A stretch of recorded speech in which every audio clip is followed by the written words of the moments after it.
What is happening, my good people? Greetings. How are you? How's it going? How's everybody doing out there? What is the latest and greatest?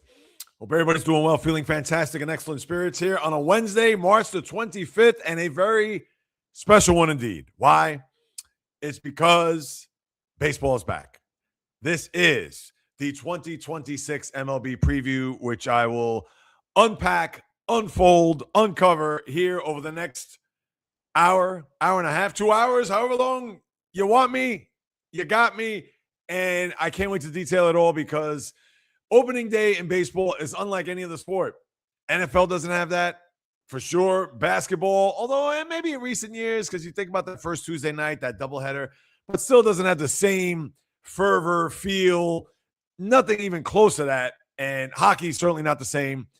That's why baseball, you just think of warmer weather, the smell of the green grass, the smell of the concession stands, whether it be the hot dogs, the beer, you name it. There is no sport like baseball, as I've said time after time after time. And of course, with hopefully the weather changing, and I believe tomorrow here in the Northeast, which I'll get to later on, as far as opening day with the Mets are concerned, it's going to be in the upper 60s. So who knows? Maybe spring will be here a lot sooner than we think. But with that being said, this is a preview that I always look forward to. And there it is, as you see there, the date, March 25th. Anybody has any comments, please share them in the chat room. You know, I'll go back and forth with you guys and gals throughout the course of this live stream, break it all down. And for those who are watching the replay, leave a comment anyway. I'll follow up. Please don't be shy. Just come out and say what it is that's on your mind, whether you agree, disagree, want to debate it. That's what sports is about, right? To debate or say, oh, Jay Reels, wow, that's an excellent point. I do agree. Or hell no, there's no way that this player, this team, etc. So we got that to dive into. So tonight, one more time, let us rejoice. Let us bask in the radiance of what opening day is like. But unfortunately, you're only going to be able to watch it on Netflix. And I understand there's a zillion people that have it. And I'm sure that you will tune in if you're a big sports fan, knowing that tonight there's no NCAA tournament. There's no, there's NBA and NHL. But again, and I understand it's Yankees Giants. It's Bay Area versus Big Apple. It's the team right there by the Bay from the team from the Bronx. And we all know that when you have the two big markets that are involved and two big teams, you would think that a lot of people are going to watch. Will I watch? Of course. Will I watch every pitch? Maybe not. But I'll certainly tune in to start, see how the game's going to unfold, and get right to it as we now segue from that to this. This is going to be a full preview, people. You're going to get it all. And we're going to start with the top storylines. And we know what the storylines are. And after the storylines, I'll get to the comments. I see the comments are starting to populate there. So hang on tight as I'll get to those momentarily. But when it comes to the top storylines in the sport, you have to start off, of course, with the Dodgers. The three-peat. Do you know that a three-peat has never been done in the National League? And it goes back to 1870. I mean, think about that.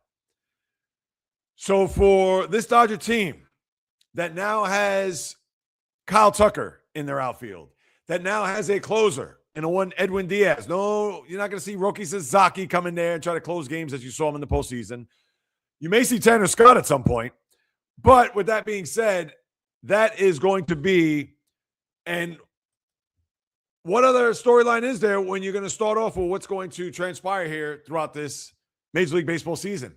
And that ties into a lot of things. It ties into, as I've talked about before, which I'm not going to regurgitate. Oh, are the Dodgers bad for baseball? Or maybe are they good for baseball because they're a villain? No matter how you slice it, no matter how you want to cut it, you can hate on them. We could talk about the system till we're blue in the face, as I've said countless times.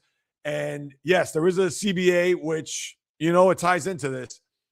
But to me, that is going to be the story. And I get it that they're, 103.5 as far as the over-unders? Let me look that up real quick. The Dodgers, they have the highest one in the sport by far. It's 102.5. So they got to win 103. So if they go 103 and 59, and if you place your wager there with whatever gambling house or go to Vegas, that is your barometer there to see whether or not that they're going to be over that or under. As you know, last year, I believe that number was 104.5, and they fell way under, but still won a World Series.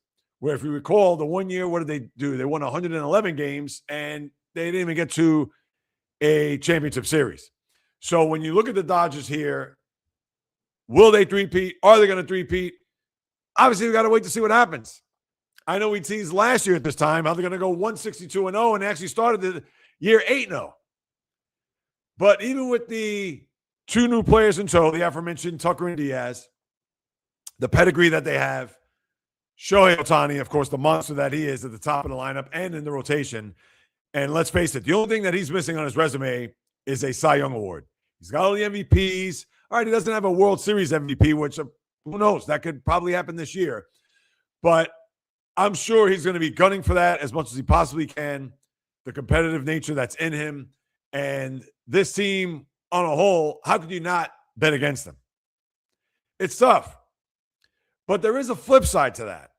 And that's going to be the second storyline. The second storyline is that the Dodgers, although they won back-to-back, and we could really look back and see how they got there and how they done it, etc. And you also have to remember, they were this close in both of those years. And that's why the bounce of a ball, the game of inches, as we all know baseball is, they could have not have won those two World Series, or they could have not even gotten to one of those World Series when you think about it.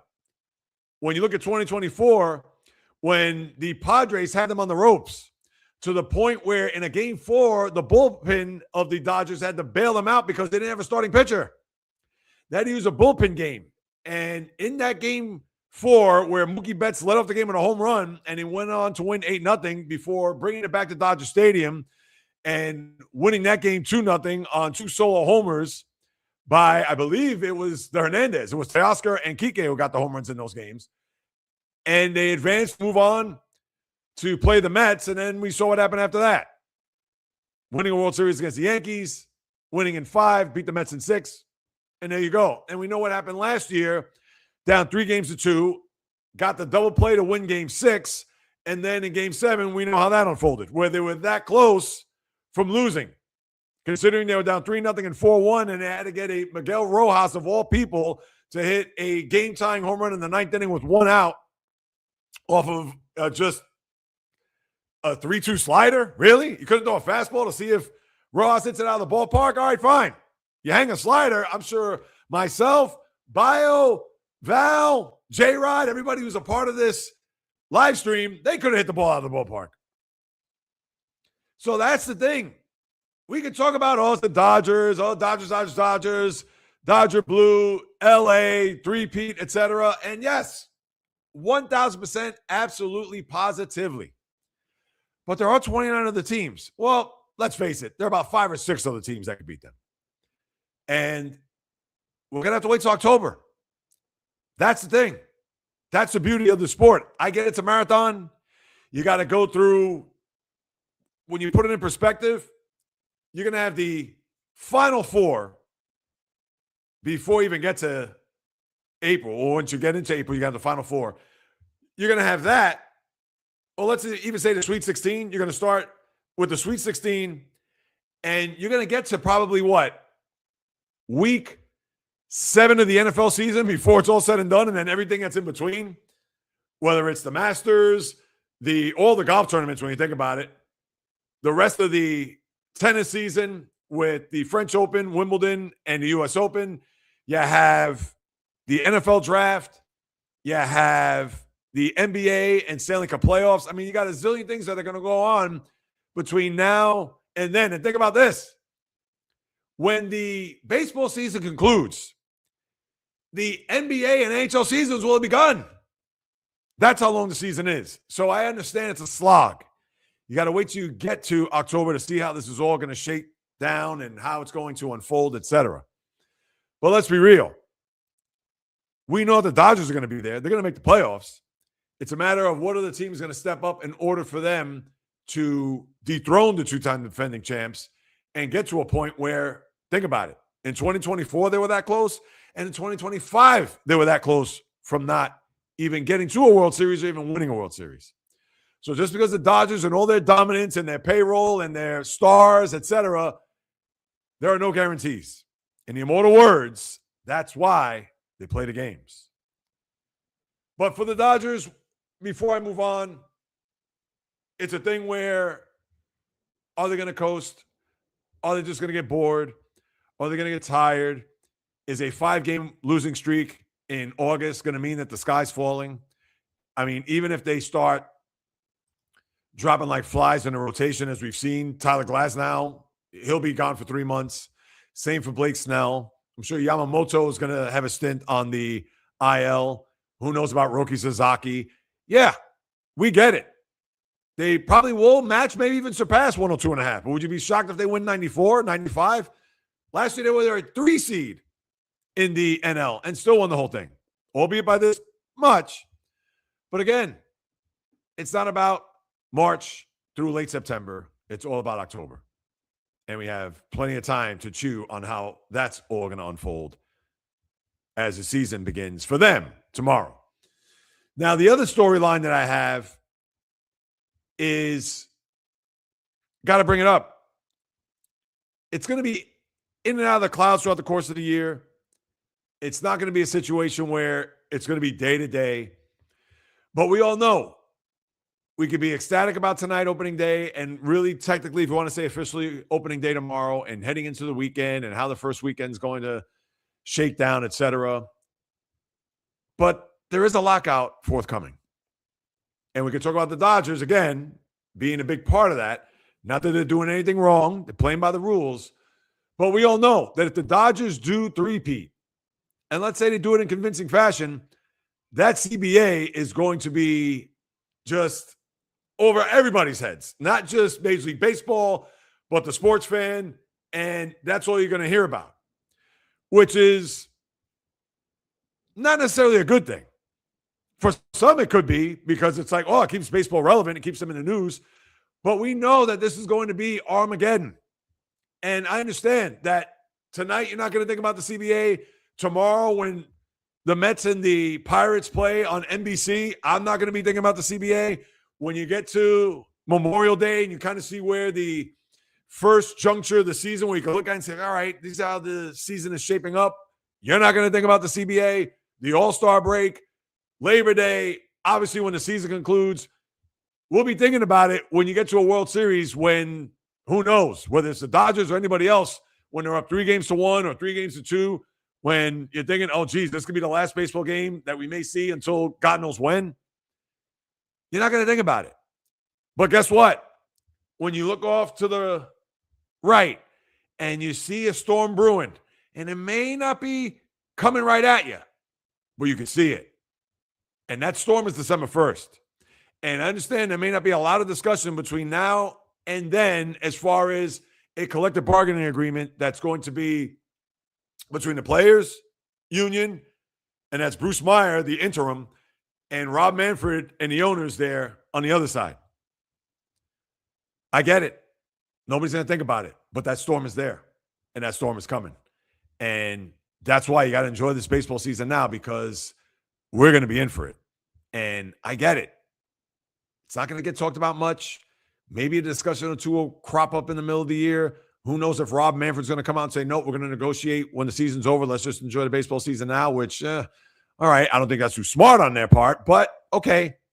But it's coming. And we got to think about that, because baseball could be in the wilderness for quite some time if nothing gets done between the end of the baseball year and, let's just say, what would it look like this time next year? Will games start on time? Will there be a lockout? Will there be a situation where there's no baseball? And yes, you can say, Jay Reels, who cares? We got to worry about this year. I understand, but that's going to be part of the storyline. You're not going to hear it probably on May 15th. You're not going to hear it probably on August 1st, but you're going to hear it at some point. And therefore, it has to get brought up. So that is the storyline number 2. The other storyline I have here, which to me may not be too much of a big deal, only because when the trade deadline comes, what are the rumors? Is anything going to happen? Or is there going to be an offer that somebody is just going to have to say, oh, wait, we're going to have to do this because we can't refuse this. Tarek Skubal's season and future. And again, I understand it's not going to be day-to-day. But, kids, it's not going to be day-to-day. But it's going to be a situation where you're going to wonder what is going to happen with the two-time Cy Young Award winner. I have to stop it. Because let's face it, his days in Detroit are numbered. There's no way he's coming back. There's no way that he's going to be a part of this rotation past this year. And he's not going to get traded by the deadline because he plays in a division that is by far, maybe not the worst, but certainly not one of the best. In fact, this could be arguably the most competitive because you do have the Guardians, the Royals. Let's see if they rebound from a bad year last year, where 2 years ago they made it to the postseason. And remember, they had 3 teams in the postseason that year with the Tigers, Royals, and Guardians. So everybody's going to be in the mix, except maybe the White Sox, and you would think the Twins. So there's no way they're going to trade Tarek Skubal unless they just get off to an abysmal start and don't get themselves on track for the season to where he's going to be traded by the deadline. But here's the thing that I'm going to look at when it comes to Tarek Skubal. And I understand that a game in May against the Anaheim Angels, I'm not going to go crazy if he goes 7 2/3 and strikes out 14. Or if it's a game in July, let's say against the Rockies, where he goes a complete game, 3-hit shutout, and strikes out 100 batters. Of course, I'm exaggerating. Or maybe, let's just say maybe, it's late August, and I don't have the schedule in front of me, but let's just say that they're going to play the Guardians. And he goes 7 innings, and he throws 112 pitches, and he gives up 2 runs, 5 hits, but strikes out 12, but wins 4-2. All right, I'm going to look at that and say, okay, fine. But let me see in September. Or let me see when it's a series that they absolutely have to have. Or a game that they absolutely have to have. Think about the stretch last year when Detroit was in first place, where it looked like they were miles ahead of the Guardians. And we saw those series in late September slip right through their hands. And Tarek Skubal pitched okay. He didn't pitch great. But now this is for all the money. And you know there's going to be games where, let's face it, he's going to pull himself out of these games because he's going to give you 6 innings on 100 pitches, but he's not going to go into the 7th or dare I even say the 8th inning. Why? Right here. He's going to protect that left elbow as much as he can because there is a big pot of gold at the end of that rainbow. And how he performs this season is going to be fascinating. And it's not to say he's going to go 8-14, or that's not to say he's going to go 12-12. I'm sure he's going to pitch lights out the way he has the last 2 years. But it's monitoring those games. And I'm not going to look at April, May, and even the early part of June, because you know when the weather is cold, especially in Detroit, and when it's a situation where he doesn't have to go, let's say even 6 innings or 7, or let's say he's on a low pitch count and he's in the 7th inning. Could he go in 8th? Could he go for a complete game, let's say Memorial Day, and it's 85 degrees? He could, but I bet you he's not going to.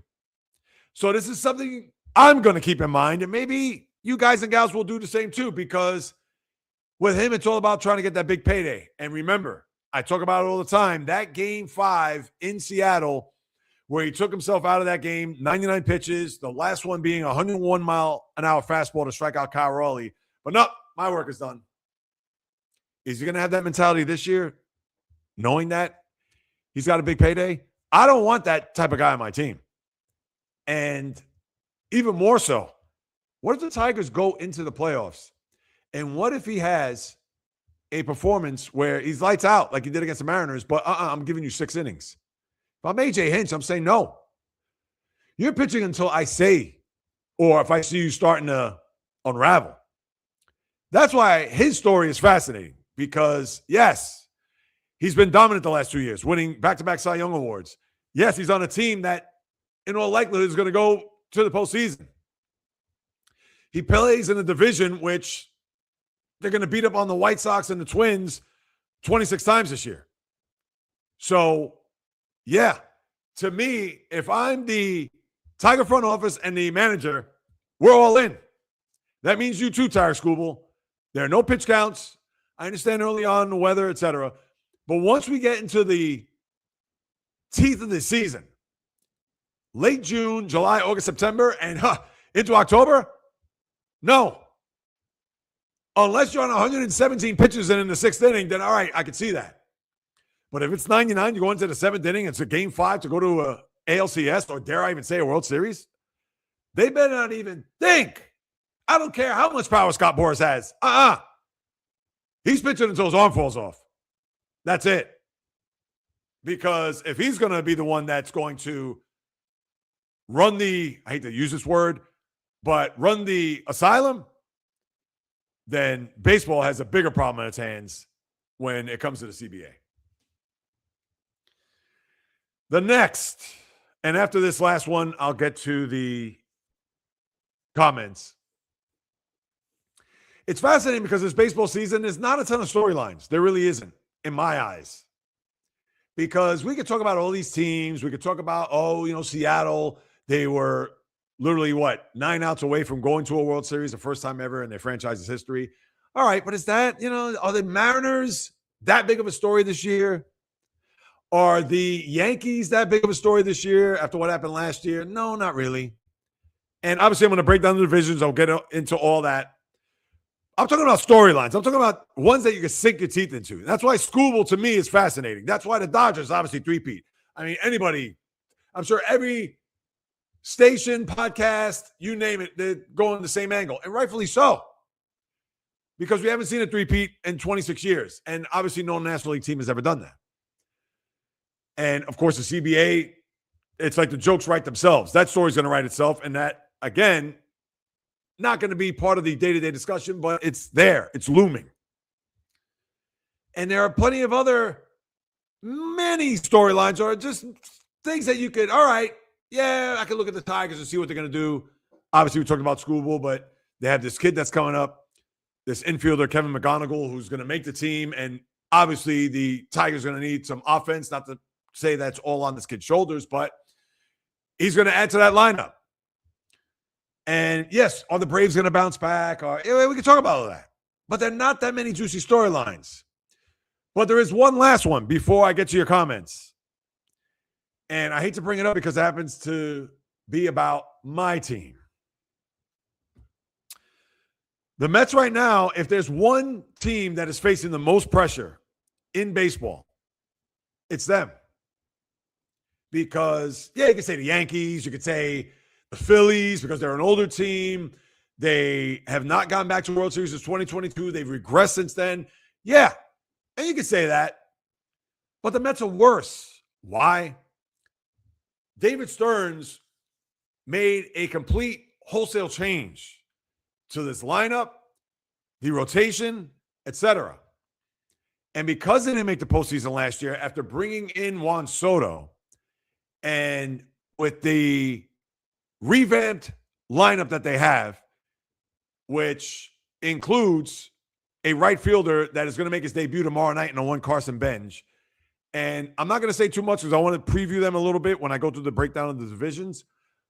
But they're a big storyline because they fell flat on their face in the final game of the regular season where the Reds lost and all the Mets had to do was beat the Marlins.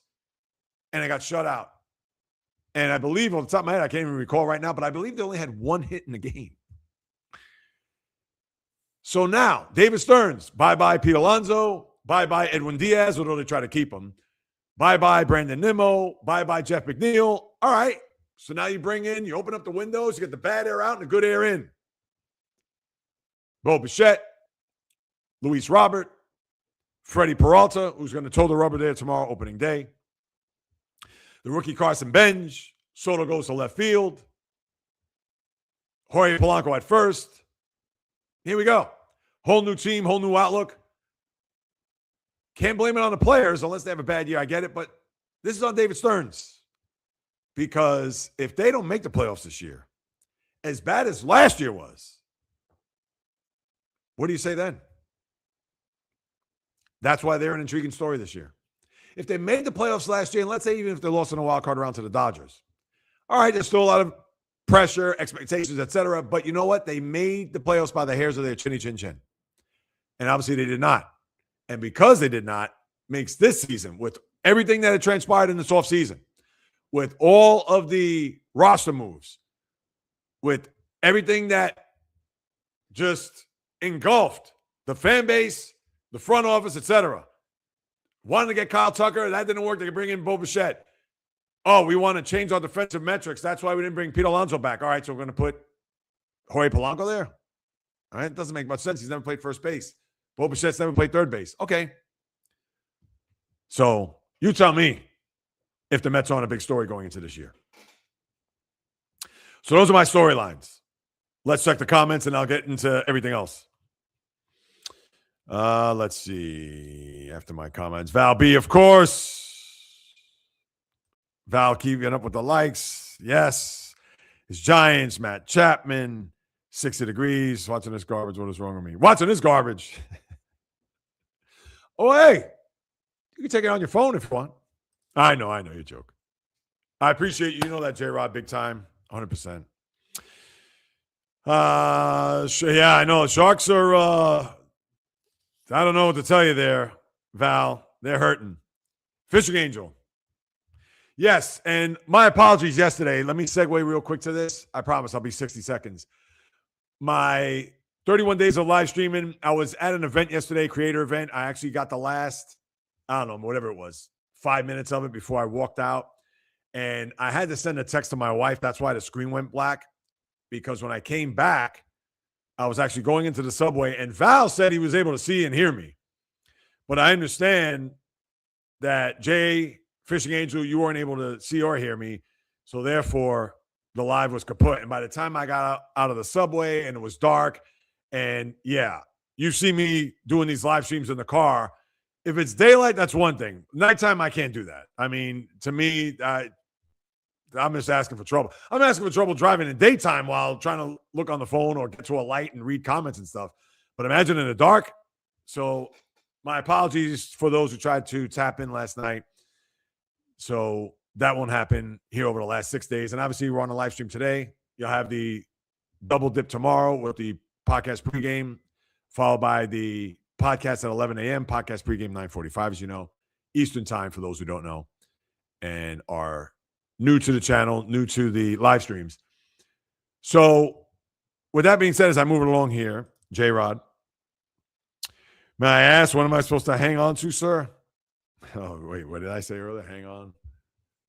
As far as the baseball season, I know I must have said something earlier. You're going to have to re-clarify that for me there, J-Rod. That's your guy there, Val. Absolutely. Fishing Angel, yes. Let's see. Wow, Dodgers three-peating. Well, I'll give you my prediction on that toward the end. So you will definitely get a breakdown of that. Good to hear you doing well, Val. I see everyone in this video. I hate to separate two videos and not seeing all the comments. Wait, so are you on the phone, I'm assuming there, Jay? Because I know sometimes you'll watch on the big screen. So, all right, let's see. J-Rod. Whoop. Coming up on 10 minutes, he hasn't even started with predictions. This is going to be a long-ass video. Yes. Well, I'm going to get to my predictions. You know that. I got to spread it out. This is a baseball preview. So I'm spreading it out, but I'm going to get to that. And then, of course, what I will do is this. I'll jump in and out of the comments. Next, I'm going to break down the divisions. I might be able to hit a tennis ball out of a stadium, but a real baseball, not a chance in hell. Yeah. Oh, what a hang. As far as the sliders go with the 3-2 pitch in the series last year. Oh, you know that was going to happen there, Val. Absolutely. Oh, that's coming. Val, I appreciate you. You know that. Oh, yeah, it's going to be good. Yes, with Verlander returning, as we all know. Oh, we'll find out. All right, you know what? Just for that, I'm going to hold on to this. What's a lockout MLB? That's going to be the last comment there. I'm going to get back to that later. So let's get right to it. J-Rod, your wish is my command. I'm going to start with the AL East with divisional breakdowns, and I'm not going to spend an hour at each team, whatever. So how I look at this division, very competitive, as you know. Blue Jays, Yankees, Red Sox, Orioles. We'll see what happens there. Rays, I know.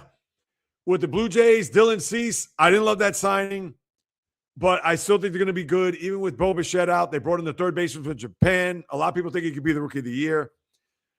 I would think Toronto, all they got to do is just look at the final couple of innings of that Game 7 if they want to have any fuel for this season. Now, could they pull off what the Kansas City Royals did 10 years ago? Now 11 years when I think about it. Where, remember, in 2014, they lost a Game 7 in their building to the Giants. And in the following year, they went back to a World Series and won against the New York Mets. That could be a storyline there, too, when you think about it. But Toronto, I'm sure they've been chomping at the bit since that loss November 1st last year. And I think they're going to have a big season. I think they're going to be very good. Get to a World Series? I don't know. It's not easy. We know those can never take that for granted. There are no guarantees or automatics. But I think they'll have a very good year. Yankees, their rotation right now is in tatters, but reinforcements are coming. You're going to have Garrett Cole come back, probably, you would think, by Memorial Day, coming off of the Tommy John surgery. You also have Carlos Rodon, the lefty, who may be back in the early part of May, to see whether or not he's going to be part of that rotation, to go along with Max Fried, to go along with Cam Schlittler. Luis Hills didn't even make it to the starting rotation, at least for right now, because with the off days and not having to worry about going 5 straight with the rotation, they could kind of mix and match here as they move it along in this early part of the season. The thing with the Yankees is the lineup, because Trent Grisham is going to lead off again. They bring back Cody Bellinger. Fantastic. Aaron Judge, does he have another 50, 140, 330 type season where he's going to win another MVP in his back pocket?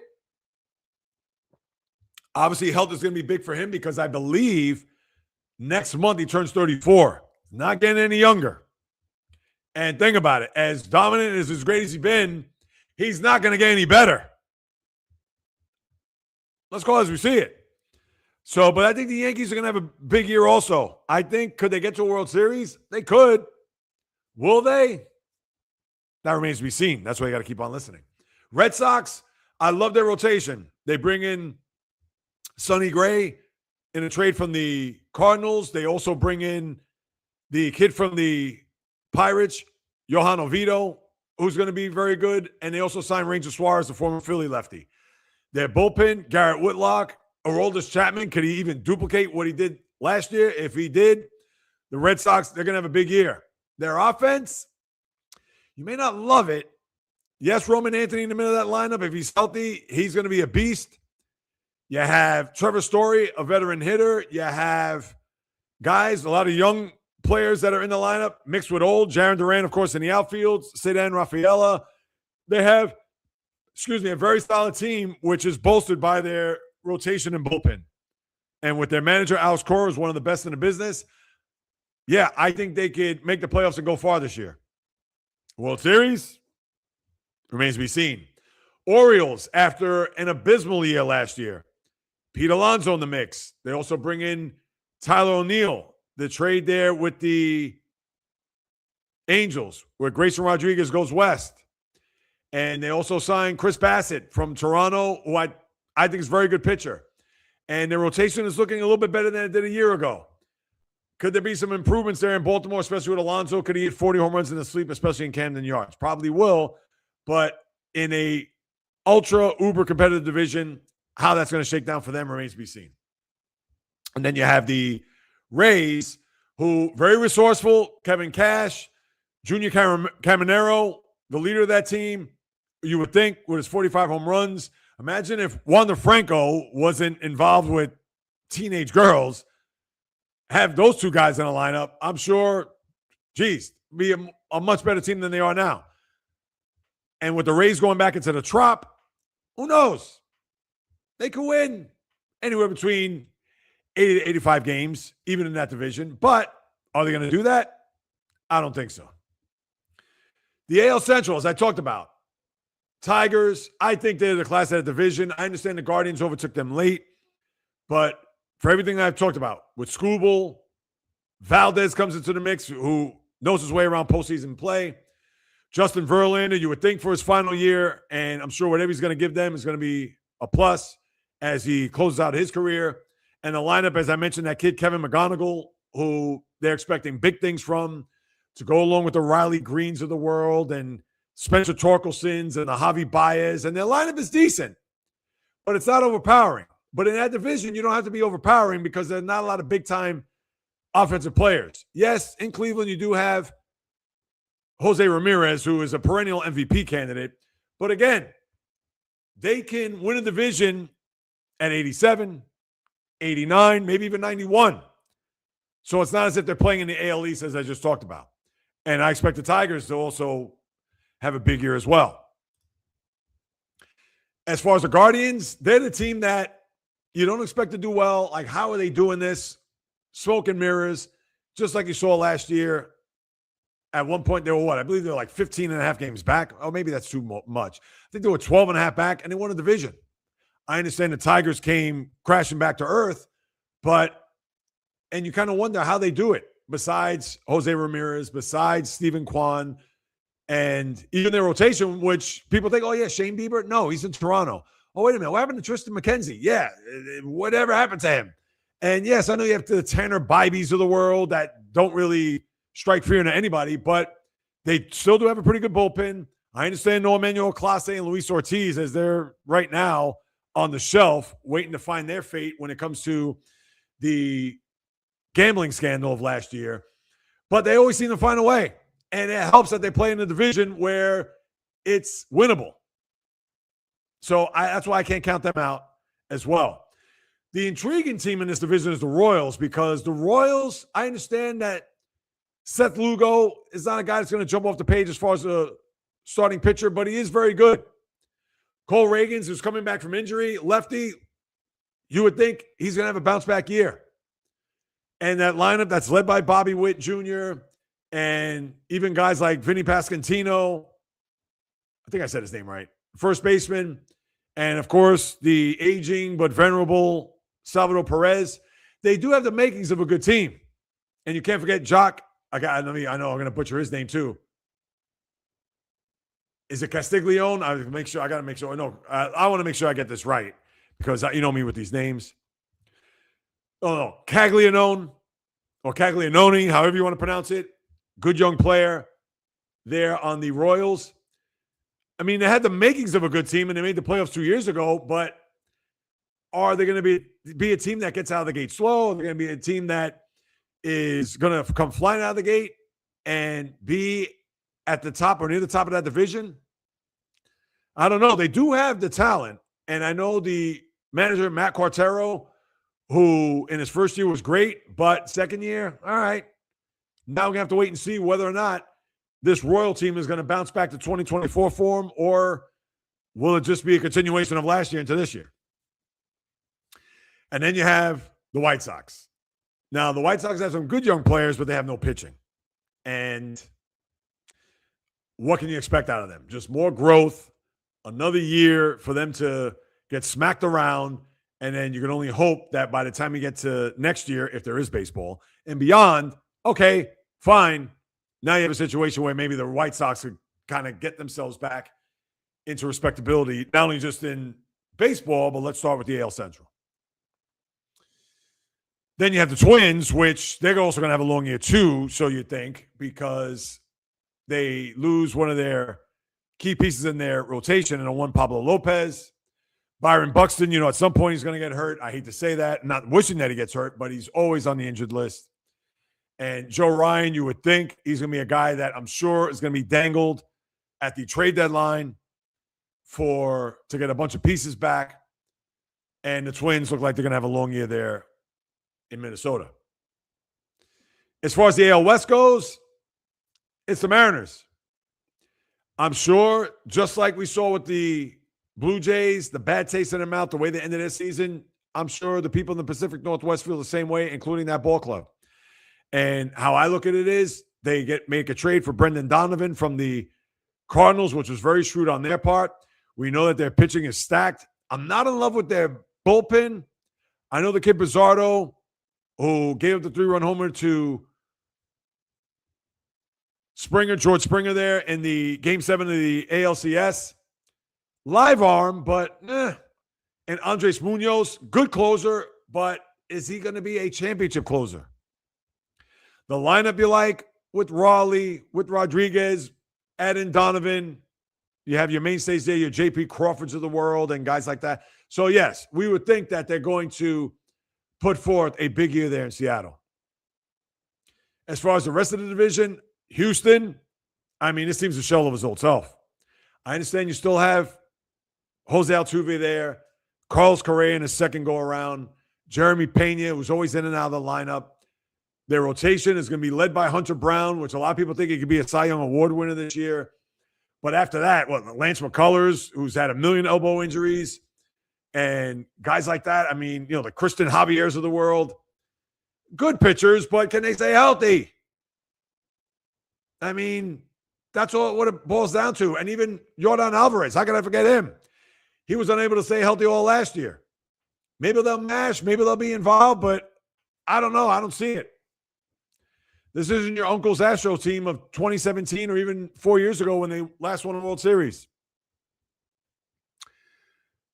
Then you have the Texas Rangers, who 3 years removed from a World Series, now it's almost as if that they never won a World Series.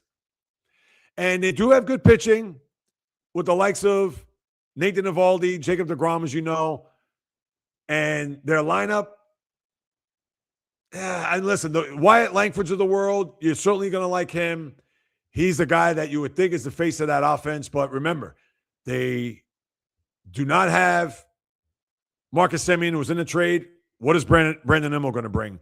Corey Seager, another guy who can't seem to stay healthy. Rangers are one of those teams that they could be good or they could be really bad. I mean, that's how I see it. Then you have the A's.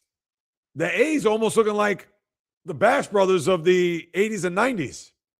And no, you don't have the megastar wattage like Jose Canseco and Mark McGwire, but you do have a very formidable lineup led by Lawrence Butler, led by Brent Rooker. You have Shea Langoliers. You have the Rookie of the Year, Nick Kurtz. You have Tyler Soderstrom. You have a very good lineup. Very underrated for those who don't really follow the A's. And again, they're nomadic. Sacramento, I know they've already broken ground in Las Vegas, as you're going to see them in Vegas in 2028, if there is baseball. But where's the pitching? Luis Severino's your starter. And, Severino, he's good, but he's a guy that's probably going to pitch around 500. He'll probably be 12-11. What about the rest of that rotation? That's the thing. They're going to hit. They're not going to pitch. And then you have the Angels. And I understand the Angels have made some moves here. They try to bring in pitching with Grayson Rodriguez. He started the season on the IL. And he didn't even pitch all last year in Baltimore. So you already got that out of the gate if you're an Angel fan. Mike Trout, we're going to have to see this movie again. Based on what I've heard, he's been as healthy, as sharp as he's been in the last 5-6 years. But you already know he's a pulled hamstring away from being on the IL for about 2 months, or a calf strain, or I hate to say it. And people would say, Jay Reels is a new year. You never know. I mean, come on. We've seen Trout just be injured year after year after year after year, and he's 34 years old, and he's got a lot of miles on those legs. So the Angels, I would like to see him do good. I would like to see Mike Trout be in a situation where they're in a pennant race, but it's highly unlikely. Now let's get to the National League. The NL East. The Braves, you would expect to bounce back. I know no Spencer Strider to start off the year. He's on the IL. Chris Sale, long in the tooth, but he could still pitch. Missed a lot of time last year, as you know. And I'm sure that offense is chomping at the bit. Ronald Acuna Jr., Matt Olson, Michael Harris, Austin Riley. I mean, they still have a very good offense. And Not only their pitching, their back of the bullpen is decent. I'm not in love with Raisel Iglesias, but they did bring in Robert Suarez from the Padres, who's very good. To me, not to say that everything has to be right. Health is a big issue for this team, especially with their rotation. But the Braves, I don't see them starting off 0-7 the way they did last year and pretty much bottomed out the rest of the year. I'm not going to sit here and say they're going to start off 7-0. I guess I got to look to see who they're going to play. Because remember, last year they started off in San Diego and LA and came home, like I said, without a win. Now, I could see them being in the mix, but health is a major factor here with this team, I think, going into 2026. Then you have the Phillies. As I talked about before, older team, didn't really do much to, not that they had to reinvent themselves, but they bring back Schwarber with the 5-year deal, $150 million. You know Harper's there, Trey Turner, JT Real Muto they bring back. A lot of guys that are in their early to mid-30s. So their window, think about it, people, they made it to the World Series in 2022. In 2023, they get bounced. There, what was it, in the divisional series? No, as a matter of fact, they beat the Braves, but they lose in the, 2023 World Series. They lose to the Diamondbacks inexplicably, game 6 and 7 in their building, up 3-2. 2024, losing in the division series against the Mets. Last year, division series against the Dodgers. That window doesn't stay open forever. And that team isn't getting younger either. So, in their rotation, they re-signed Christopher Sanchez to that big deal. We're going to have to wait and see on Zach Wheeler, as he's going to be expected to return at some point here in the early part of spring. Aaron Nola's still there, though I'm not in love with him. And the back of their bullpen is very good, led by Joan Duran, the former Twin closer. I can see the Phillies having a big year. It's what they do in the postseason because they, for whatever reason, like the Yankees, they don't hit in October. As crazy as that sounds, considering that they have a deep lineup. Because the Bryson Stotts, the Alec Boehms of the world, yeah, they're good players. They don't have to carry their offense, but they do just enough considering that they have the big guys, the boppers in their lineup, try to do all the heavy lifting. The Marlins and the Nationals, I'll kind of lump them together because both of those teams are going to be just trying to build for the future, whatever that may be for both teams. I think that the talent on the Nationals day-to-day position players is a lot better than the Marlins. Because when you're the Nationals, you have James Wood, you have C.J. Abrams, you have Dylan Cruz. Those are 3 studs right there. Those are blue-chip players. Marlins don't have that. Marlins have a bunch of lunch pail, scrappy guys. Kyle Stowers, he's a stud. I'll give him that. But the Xavier Edwardses of the world and the Javier Sonojas and the Jacob Markses of the world and guys like that, I mean, those are 4A borderline major league players. And again, where's their offense coming from? They don't have a big-time offense. The Marlins do, but they do have pitching. And a lot of it. And look, they even traded Edward Cabrera, who is very good, to the Cubs, where they still have Yuri Perez. They have Max Meyer. They have another kid who right now is on the shelf, but is expected to come back at some point, maybe the latter part of April, maybe into May. And they still have Sandy Alcantara, who I think is going to be traded if he gets off to a good start. And certainly the Marlins will look to jettison him by the time we get to the trade deadline at the end of July. But I do like their pitching a lot. And the Nationals have no pitching. I mean, they traded Mackenzie Gore to Texas. And that's another guy I didn't throw in there with Eovaldi and DeGrom. But the Nationals, Marlins, to both of those organizations, it's what they could build off of from last year, and especially the Marlins. Marlins won 79 games last year and didn't really make a lot of big-time changes. They're not bringing any big-time free agents there, as you know, but maybe together, the same unit, and with their pitching staff, they could maybe push 80, get to 500. Who knows? I don't think so. I'm saving the Mets for last, people. So the NL Central, the Cubs, talked about Edward Cabrera and no Kyle Tucker, as you know. They do bring in Alex Bregman. They do have decent pitching. Jameson Taillon, Matthew Boyd, Shota Imanaga. Not bad. Give you that. Lineup, I mean, the Ian Happs of the world and even Dansby Swanson, they do have a good lineup. And last year they actually put up big numbers at times. But to me, the Cubs, I'm sure they're a player or two away, which who knows come deadline time. But they're one of those teams that, yeah, they're a playoff team, but I don't see them anything further than that. Like getting out of a wild card round, which they did last year against the Padres, give them credit. And they pushed the Brewers to the brink, but I don't see them being a threat in that NL Central.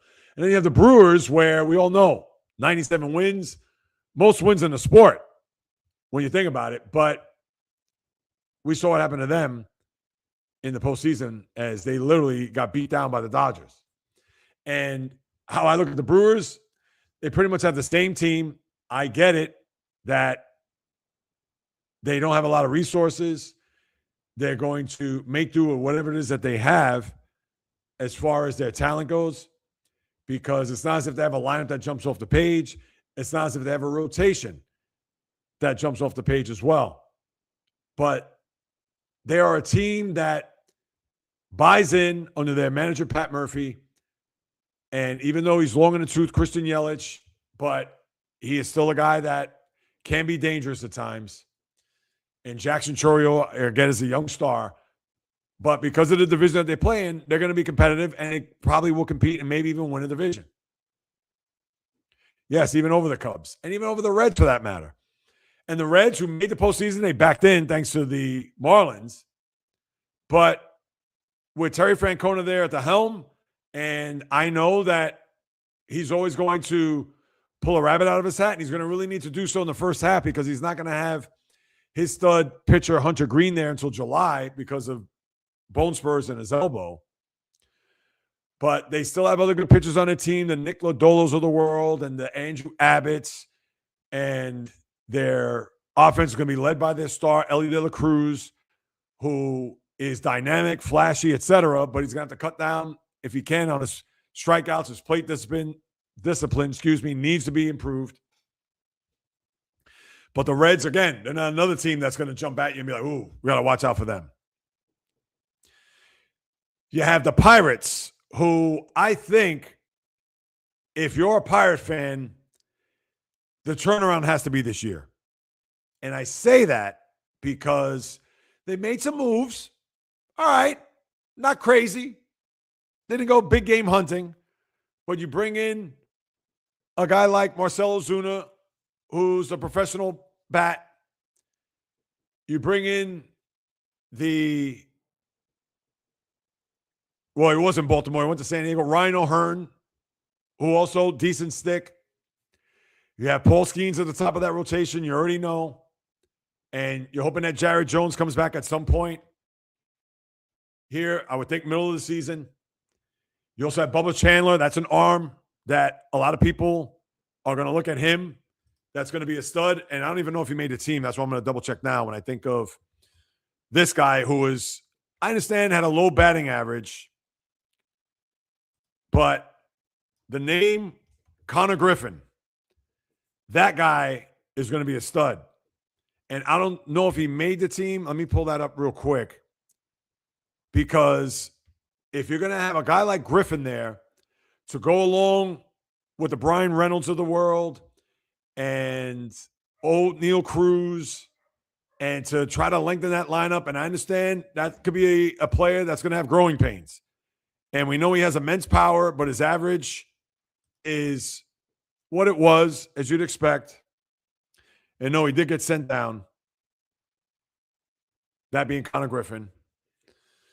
But they made a trade for Brandon Lowe. That was another bet that they brought in, the former Ray player. Can Henry Davis get on track? That guy was a top draft pick there a few years ago, and he's amounted to nothing. Maybe he's a late bloomer a la Spencer Torkelson. But to me, this is where the Pirates got to start taking off because Skeens is on the clock. And you know that owner, Bob Nutting, is not having it. He's not looking to put forth a big payday to his pitcher. If he was smart, he would say, here is 5 years, $250 million, take it or leave it. I understand it's not 10 years, 8 years, etc., but here's 5. I mean, do the math. 5 at 250? I mean, come on. If he's not going to take that, then the Pirates and their fans, they can't say anything because at least they made an offer. If they just let him walk when it's time for him to leave and not even think about saying, we want you a part of this Pittsburgh Pirate ball club, here, we can't give you 10 years, but we want to give you a short amount of years, but more money per year. And if he turns that down, then you know it's Skeens. That's it. And think about it. He's what, 24 years old, Skeens? I got it right here.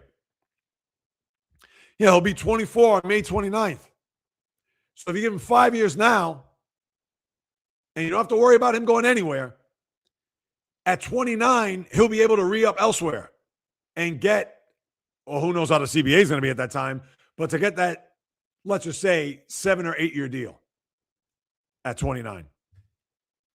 Am I right? Listen, I'm not a GM. I'm far from a baseball executive, but please, that's what I do right now. Because, hey, at least the fan base would know where if Skeens would have signed the dotted line, hey, we got our guy. He's not going anywhere. He wants to be in Pittsburgh. Or if he says, no, I'm turning that down, then you already know that, all right, we're going to root for you while you're here. But when you're out the door, we're going to curse you, especially if you don't bring us any type of success when it comes to maybe even making a playoff. That's why this year is important. And then to round out, let me see. I went Brewers, Cubs, Reds, Pirates. I'm missing one other team. This is what happens when you do it off the top of the dome. Oh, how could I forget the St. Louis Cardinals? That team's going to have a long year. I can't even tell you. After them trading Nolan Arenado this past, what was it, not even a couple of months ago? I mean, you're grasping for straws here, people. They are a shell of what we know as the Cardinals. And I understand they've been like that over the last couple of years, but this is going to be a dreadful team. And listen, they play in St. Louis. They play in America's heartland. They don't boo the players. They're not going to critique or criticize. They're not going to do that. If that was New York, Boston, Philly, forget about it. Unless the front office came out and said, we're in rebuild mode, guys, you're going to have to deal with it for the next 3 years. Then you're going to bear it. But look, I'm not even going to pull up their roster right now. Off the top of my head, I'm being real. And I'm not even looking just yet. I couldn't even tell you. There was the one kid last year who was supposed to be a stud. Jordan, what the hell's his name? Of course, not Jordan Hicks, the pitcher. He's been bounced around all over the place. Jordan Walker, I believe is his name. And now as I take a look, let me see. If I go through their roster, and Jordan Walker, I mean, listen, he got sent down, and it was almost as if he never showed up. I mean, think about this. I couldn't even name you half of these guys. Yeah, I know who Lars Nootbaar is. Jordan Walker, the right field. Mason Wynja, the shortstop. Other than that, J.J. Westerholt, I know, or Weatherholt, he's a guy that's supposed to come in and be the new face of this team. Pedro Pajes, their starting rotation. I forgot Dustin May was on that team. But Mike McGreevy and Matthew Liberatore has been there 100 years. I mean, this team is some hunger. And they're going to have a long year. I mean, that's all you can say. Now, as far as the NL West, talking about the Dodgers, what more about the Dodgers I need to talk about? Nothing. Padres. What's interesting there is that this organization, they're going to be going through a transition. They may be looking for a buyer. because the owner, Peter Seidler, had passed away, I believe, before the season last year started. And now the family who has inherited it, they've thought about maybe selling. So who knows if they're going to be a team that's all in. Now, mind you, they still have Fernando Tatis Jr., Manny Machado. Listen, Xander Bogaerts, that contract was a bad. I mean, listen, this is not going out on a limb by saying this. And I like Bogaerts as a player, but that one, they're going to rue the day on that contract. 11 years, $285 million, and he's going into year 3 right now. Whew. But, you know, when you have the guys like the Jackson Merrills and the Jay Cronenworths of the world, yeah, they have a good lineup. But the rotation, Yu Darvish retired. Dylan Cease is in Toronto. Joe Musgrave, he's coming off, I believe, Tommy John on his shoulder. This team doesn't really have any good starting pitching. Robert Suarez left via free agency, as you know, to Atlanta. I can see the Padres being good, but I don't know how good. They're not going to rival the Dodgers. No chance. And I mean, listen, that's all I can tell you. Padres have a decent lineup. They'll hit, but I don't know about their pitching. And in fact, let me look at their pitching real quick. Now, when we look at the Giants, let me do Padres first. Because the Giants are obviously I'm going to get to. Yeah, Michael King is good, and Musgrave isn't going to come back anytime soon. They have Herman Marquez, the former Colorado Rocky. Michael King you like. Nick Pivetta, I mean, how much more you're going to get out of him? This guy's bounced around everywhere. And listen, he's been good. But he's your ace of the staff. Now, their bullpen is good. Obviously, you know about Mason Miller, Jason Adam. And you like, listen, Gavin Sheets is another guy I forgot. Merrill, Cronenworth. They have a good offense. Their pitching, though, not in the least. Giants. I understand they tried to put this team together to a point where they want to be contenders. They try to go after Shohei Ohtani. They try to go after Aaron Judge and fell short. Instead, they end up trading for Rafael Devers. They sign Mac Chapman. They sign Willie Adames. They signed the Korean kid. I don't want to butcher his name. And the rotation. All right, Logan Webb, we all know. Logan Webb, very good. Their closer, remember, they traded Camilo Doval last year. The thing that scares me about the Giants is that they're a team that is almost, I don't want to say nondescript, but it's a team that in a tough division that doesn't really have a lot of starting pitching. You know, Robbie Ray, I get it, but he's always in and out. I hate to say this, Val. I don't know how good of a year they're going to have. And it's crazy because it's not as if they don't have players. They do, but they just don't have enough players. In fact, who is their closer? Let's go there. Because after they traded Duvall, you're looking at this as, ugh.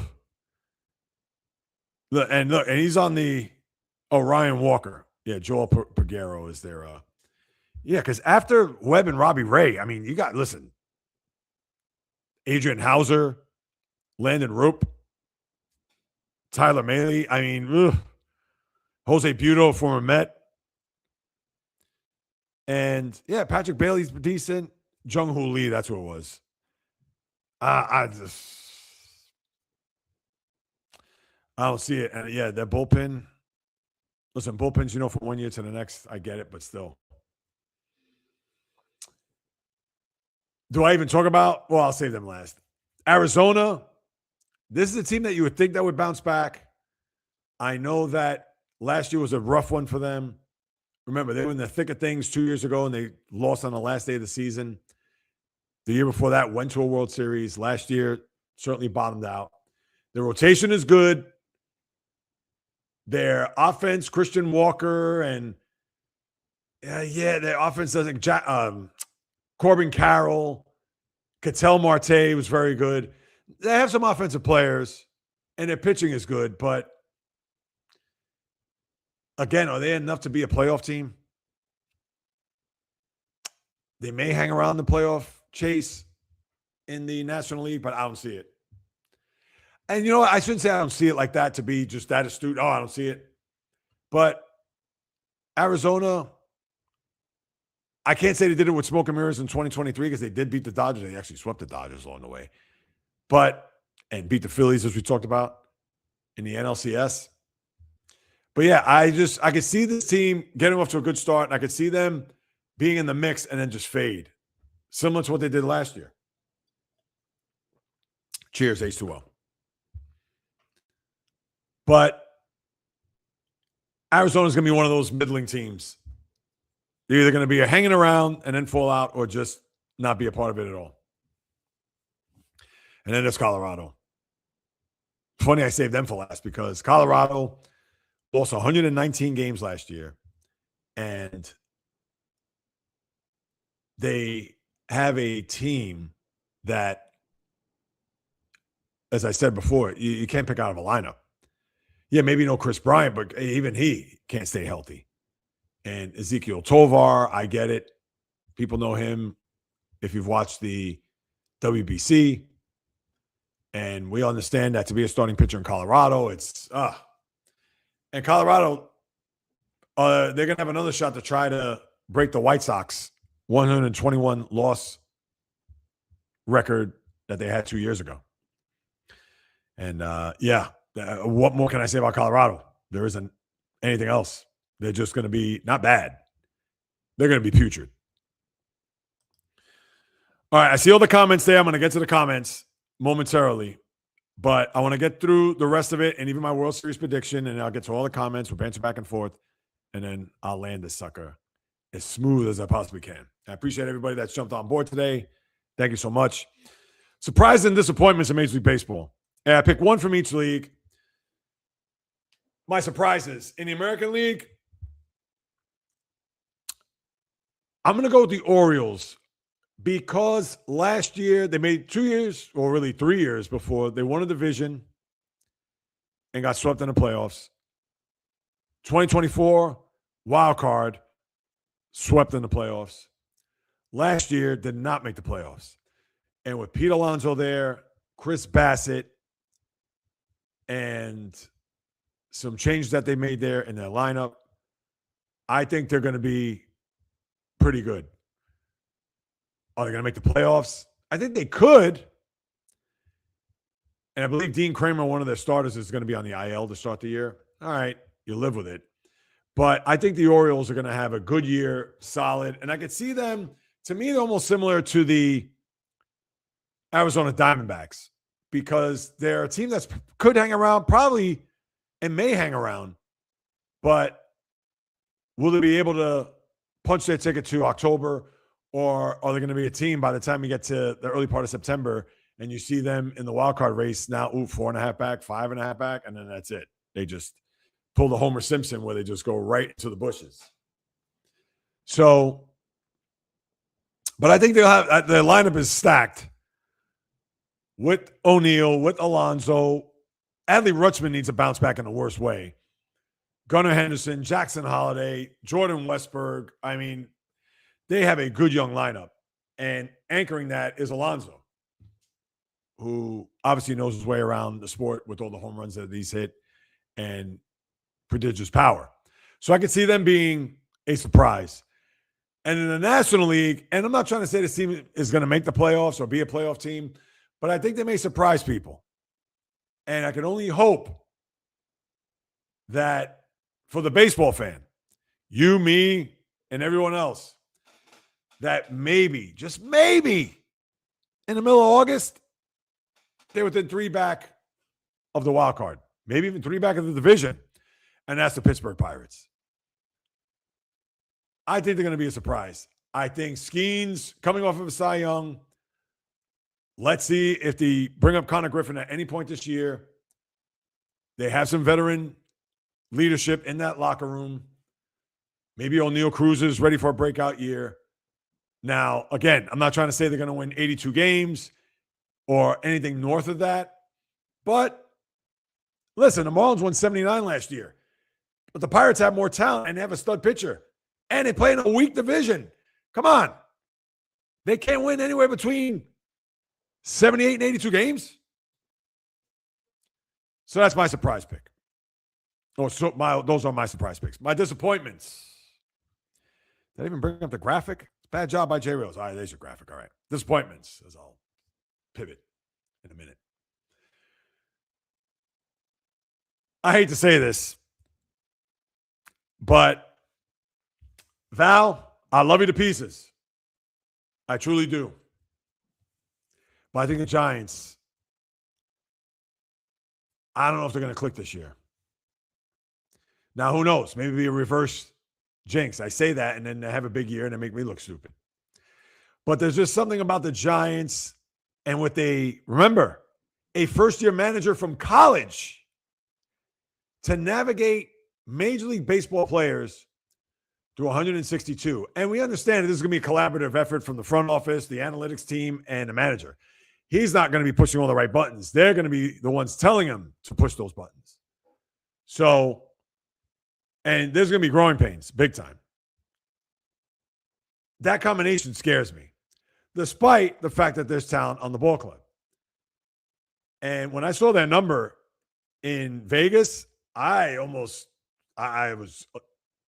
astounded. Didn't the Giants last year win 80 games? Right? They won 80. I'm going to look that up real quick. And their over-under this year is 89.5.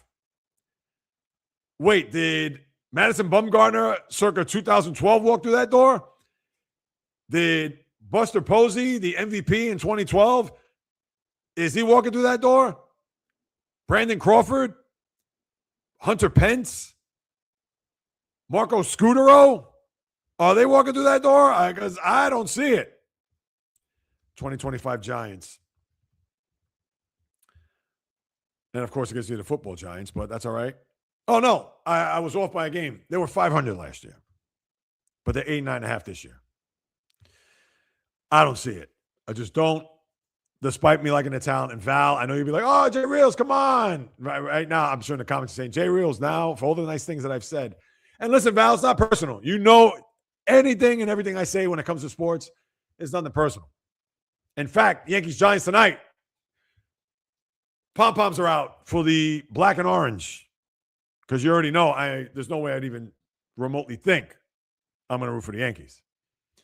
Disappointment number one. My disappointment number two, I want to say the Astros because, and the Astros are due to have a bad year, and I understand they didn't make the playoffs last year or whatever, but everything has to be right in order for them to have a good year, not even a big year. That means Jordan Alvarez has to be healthy. That means Jose Altuve is going to have to turn back the clock. He's 35 years of age. That means Jeremy Pena is going to have to stay healthy. That means Lance McCullers is going to have to give you at least, 25 to 28 starts this year. Who knows with Christian Javier? I mean, everything has to just, all the ducks and the stars have to be aligned for them to have a good year.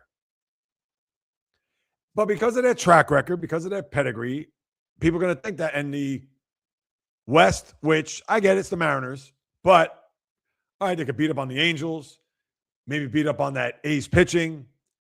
Also the Rangers, you don't know. But yeah, I just see them being a disappointment.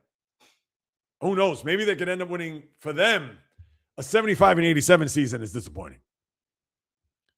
For all their resources, for everything that they've done over the years, et cetera. So I'm going to look at those two teams as my disappointments. All right, now to get to the fun stuff, and I'll go through this quick into my World Series prediction, et cetera, et cetera. My dreaded over-unders. Last year I was 4-2, not bad. But this year, let's see how this fares. Over-unders. If you don't know what the over-unders are, the win totals that Vegas puts out prior to the start of the year, and they project what the win total is going to be for that team. It's always by the half because they're not going to say 89 because they don't want people to push.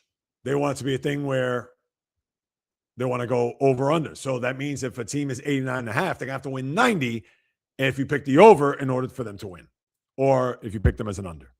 So here we go. 3 overs, 3 unders. My overs. I like the Red Sox at 87.5. For everything I said earlier, I love their pitching. Offense, not in love with it, but they'll probably trade for a bat at the deadline if they need reinforcements. Last year, they won 87. And you're going to say, well, Jay Reels, what does last year have to do with this year? I get it. But they won 87 last year, and their pitching rotation wasn't anything close to what it is this year. Bringing in Ranger Suarez, bringing in Sonny Gray, Johan Oviedo. I'm not trying to make Oviedo out to be John Candelaria, and that's a name for you guys and gals to research. But still, I like the Red Sox. You understand, you don't know how injuries, whatever, so on and so forth. And I get a competitive division, yes. But their manager, everything I said before when I talked about the Red Sox. Listen, if that number was 89.5, and it probably will be at that number. I can see him winning 88. Can you? Or 89. It was 89.5. I probably would have stayed away. That means 90. But I still think they could win 90 because, again, what wins games? Yes, you need offensive score, but pitching beats a good offense. That's choice number 1. Number 2, here you go for J-Rod and Fishing Angel, the Tigers. Scooble, you expect to have a big year. Their rotation is very good. Their offense, they're going to probably get a lift with this McGonigal kid. And in the division that we all know is competitive. I don't want to say it's weak. It's competitive. But still, that's a team. And even last year, I know they got to game 5. But I would think if I'm AJ Hinch, hey, listen, guys, we lost the division last year, and we were out in front. Not this year. I like them at 85.5. I mean, please. So you mean to tell me if the Tigers go 86 and 76, well, let's say either win a division or wild card, that's it? They're going to do that. And north of that. My third pick, it's dangerous. I got to be dangerous once in a while, right? And I got news for you. For a split second, and to me, they're a lock. I was going to pick the Yankees. But then you would have been like, no, this isn't a J Reels live stream or podcast because he would never pick the Yankees. You're damn right I wouldn't. But you know what? If I knew that, and I'm not a betting man, but if I was a betting man, I probably would have picked the Yankees. Their number is 90.5. They're going to win 90. Come on, 91? They're easily going to surpass that. But the final pick, I was daring. I picked the Marlins for everything that I said. They're pitching. They won 79 last year. You mean to tell me they can't win 73? And I get it. They're probably going to have a long season. Watch them go 59 and 103. And they may. But I think I'm in love with their pitching. And I get it. Sandy Alcantara could be gone by July 31st. But you know what? It's not as if I'm just going to pick the easy ones. You got to be a little bit daring. You got to be challenging. That's like me picking all ones in the NCAA tournament. No, I'm not doing that. I'm not going to, let me pick Yankees, Red Sox, and let's say Tigers. And my unders, all right, I'm going to pick, all right, one under was a layup, which I'll get to. But, yeah, the unders, I'm going to pick Anaheim, I'm going to pick the Twins, and I'm going to pick, throw in another bad team. The Rays. I mean, come on. You got to be a little bit creative or daring when it comes to these choices. So those are my overs. My unders. And I brought in my 2 disappointments here. So for everything I talked about, San Francisco and Houston. San Francisco was 89.5. I mean, 89.5. And they won 81 last year. And all of a sudden they have a 8.5 game leap. Sorry, Val. Again, strictly business, never personal. Houston, 87. I get it. The division is after Seattle. But they need all that to go right to get to 87. A bunch of what ifs. And the last one, I'm sorry I had to do this. I picked Colorado. If Colorado wins 50 games this year, that would be an upset. They lost 119, 43 and 119 last year. You mean to tell me they're going to be do my math correctly, 12 games better? I don't see it. Therefore, they're an under. So to recap, 3 overs. Boston, 87.5.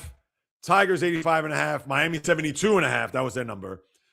Unders, San Francisco, 89.5. Houston, 86.5. And the Colorado Rockies, 54.5. Those are my over-unders. And then, who's going to get to the World Series, people? Who's going to win the World Series? Is it going to be the Dodgers? Will the Dodgers three-peat?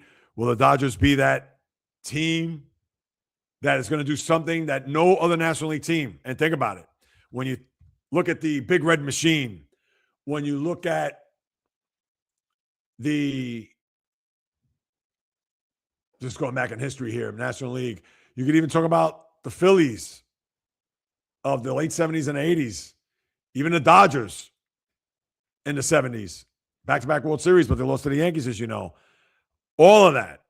And you got to think to yourself, wow, nobody else has done that? But will they do that this year? Will Jay Reels pick a Dodger, I don't know, another Dodger Yankee, Dodger Red Sox, Dodgers Tigers? I mean, that'd be interesting too. And I actually like that World Series matchup. But that is not it. Here is my World Series matchup, as I didn't type this in before. So, you ready, people? Your 2026 World Series is going to be, and your winner, as I hear a thud right now, everybody falling out of their chairs. Mariners over Philly, 6 games. I think the Mariners, I'm not going to say they're going to coast to a NL or AL West division championship. I think they'll win. I love their pitching. Everything I talked about earlier. And right, you talk about safe. I could have picked them as an over. I think their over was 89.5. Let me double check that. Seattle, their number was, drum roll please, 89.5. I could have picked them, but I didn't. And you're probably wondering, Jay Reels, what happens to your Met preview? I'm bringing this up now to conclude, and this will be brief, people. I think the Mets are going to have a good year. Excuse me. I really do. And I don't want to hear about, they're going to get off to a good start, fast start. They need it in the worst way, blah, blah. What happened last year? Middle of June, they had the best record in baseball, 45-21, bottomed out. 2 years ago, All-Star break, when the Dodgers swept the Mets during the Memorial Day week, and they split the first 2 games against against Arizona. They were 24-35. Looked like they were going to be out to sea from that point on until they met the Dodgers in the NLCS at the best record in baseball. So I don't want to hear about fast starts. I don't want to hear about good starts. I don't want to hear about they got to go off to, a decent, none of that. I'm not buying. I don't care who puts that in my ear. Nonsense. What I will say is that the turnaround and the turnover of this team, I think, is going to help. And their pitching is better. Devin Williams scares the life out of me. Could you imagine tomorrow, 3-2, top of the 9th, and he comes in? Oh, my goodness. Who knows? I may go live on that, come to think of it. Because the game, after I do the live podcast, and I'll have 2 lives that day, I will say this. If Devin Williams comes into the 9th inning tomorrow with a lead, whether it's 5-2 or 3-2, I will go live. So, there you go. I think the Mets will have a good year. I think they'll make the playoffs. Their number's 89.5. I think they will. I don't know if they'll go over. If they do, they're going to probably 90 or 91. But I think to them, they'll probably go championship series, and that's it. That's as far as they're going to go. I could see them winning a wild card. I could see them winning a division series. The manager's been there, done that. Championship series, I don't know. Could it be against the Dodgers? It could be, in this case, maybe against the Phillies. Or they could meet the Phillies in the division series. I don't know. I don't break it down like that. Like, oh, all right, in the wild card, I have this. And no, because to me, it's silly. Nobody cares.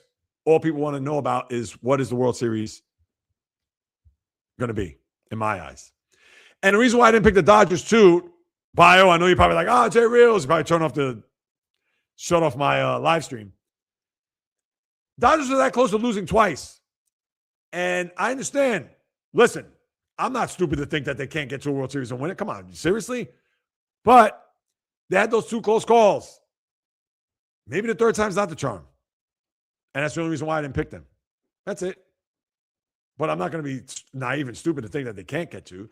But again, I'm being different, people. How many, if you go through a lot of these prognosticators, I've seen a lot of Dodgers, Seattle, Dodgers, Yankees. I actually saw Dodgers, Detroit. Those are the 3 that I saw the most. Other than that, I didn't see any other combination. I did see one Dodger Red Sox. I can't pick the Dodgers. I can't. Last year, if you recall, Bio remembers, what was my World Series prediction? Detroit and Atlanta. And what happened there? Atlanta was nowhere near the postseason. And Detroit, hey, they could have gone to an ALCS. So the Mets, I think they'll make the postseason. I like their team. I think the turnover is going to help. Their defense, I think it's going to be atrocious. I think they'll hit. I think they'll pitch. They may win a lot of 5-4 games, but I think they'll make the playoffs. And as you know, we shall see. And that's your baseball preview, people. Now let's get to the comments. I'm sure we're going to have some angry faces here. All right. I'm going to try to breeze through these. Let's see. What? J-Rod. No, hang on. Oh, here we go.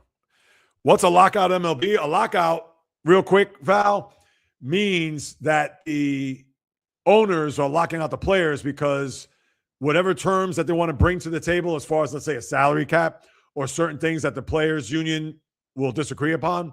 So what they'll do is they'll lock them out. But all right, well, there's going to be no season until they capitulate, or in this case, surrender to the demands of the owners. Now, now the strike is different. The strike means that the players are going to say, you're not going to change this, you're not going to change that, then we're not playing.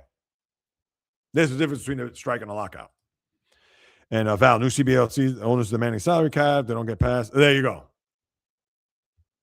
As you see, J-Rod, Sorry, I probably should have read that prior too, but now I'm going to breeze through these.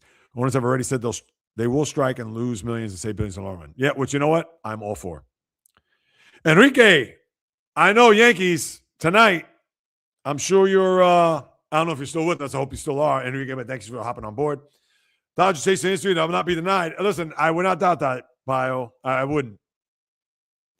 And I know you wrote this almost over an hour ago, and I'm sure you're probably like, Jay Reels, boo, picking the Phillies. And listen, I'm a Met fan. You think I want to pick the Phillies? 2 years ago, I actually picked Baltimore, Philadelphia was my World Series pick. So we shall see. Talking about Tarek Skubal pisses me off. So yes, and I have a Tarek Skubal video forthcoming, so you definitely want to stay tuned for that. Not today, but it's coming. $400 million refused to post himself physically. Nope. Send him to your Mets or Bio's Dodgers. Ugh, I know. Skubal, what do you think? I got a contract extension when it's time for the Dodgers? Here's the thing. Whether the Dodgers win a World Series or not, they'll say, Tarek, we'll give you $400 million, but $330 of that has to be deferred. He'll probably say, all right, what the hell? Why not? At this point, I don't care as long as he's not a Tiger. Yeah, I know. They just got his ass handed to him last spring training start, gave up 6 runs. Is that right? Look at that. Yeah, I didn't see that. See, here's the thing that bothers me about the Tigers. Just like I said before about the Pirates, right? 2 years ago, they could have said, Tarek, we're going to give you X amount of years. We can't give you 10, but we're going to give you this amount of years and this how much million. Take it or leave it. Then the Tiger fan can't say anything, or the front office can't say anything. If he thumbs his nose at that and refuses, then, all right, you're going to have to root for him while he's in the uniform. But when he leaves, then you just boo the hell out of him. But they didn't even do that. And that's the thing that bothers you if you're a Tiger fan. Major contact blows his face, so he goes 4-12 with a foot. Oh, imagine that. That'd be something. You said, hang on, I will get to the comments. I need to know. Oh. Thank you for clarifying there, J-Rod. I appreciate it. I was dyeing my hair. You were dyeing your hair just now? Fishing Angel? Is that right? You find J Reels, that's why it's called technology. Yes. I know. I saw that post there in the comments. I didn't respond to that, but thank you, Fishing Angel. True. Uh-oh. I tried dyeing my hair one time for change. I felt so weird afterwards. Is that right, Bio? You know, I tried doing that too once upon a time. I don't know why. I figured, I would just want to. This is when I was much younger and stupid.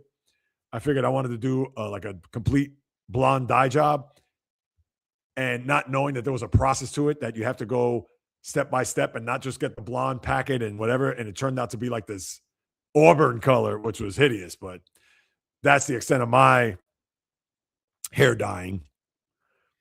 Wow, the same shit did mine before I wasn't down. Nah.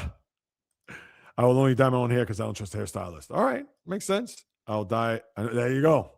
As you know, as much as fishing dyes her hair, am I supposed to even still has it? Wow. That's God bless you there, Fishing Angel. If you dyeing since 18? Wow. All right. Watch it there, J-Rod. I did it to look young, but ended up looking like an idiot with jet black hair in my 40s. Never again. I hear that, Bio. With you. Feel the love. We know that they're only kidding. Oh, I see. Blonde, yes. Fishing Angel. Laughing there. Michael Rabel. Oh, I was going to say hockey. All right. Thank you for that, Val. But don't let her lie to you. It's never been about the color of the rainbow at some point. Oh, really? Like, what's her name from, what is her name from Suicide Squad? Oh, jeez. What the hell is the name? I don't know. It's going to be in the comments all the way at the bottom. Jeez. I'm thinking like Camille DeVille. I forget. It's something like that. You know me with these names, people.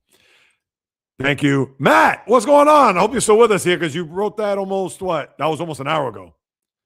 Matt, no, I appreciate you hopping on board, even if you're not here. Yes, I like it has to be different, not original. Okay. I can dig it.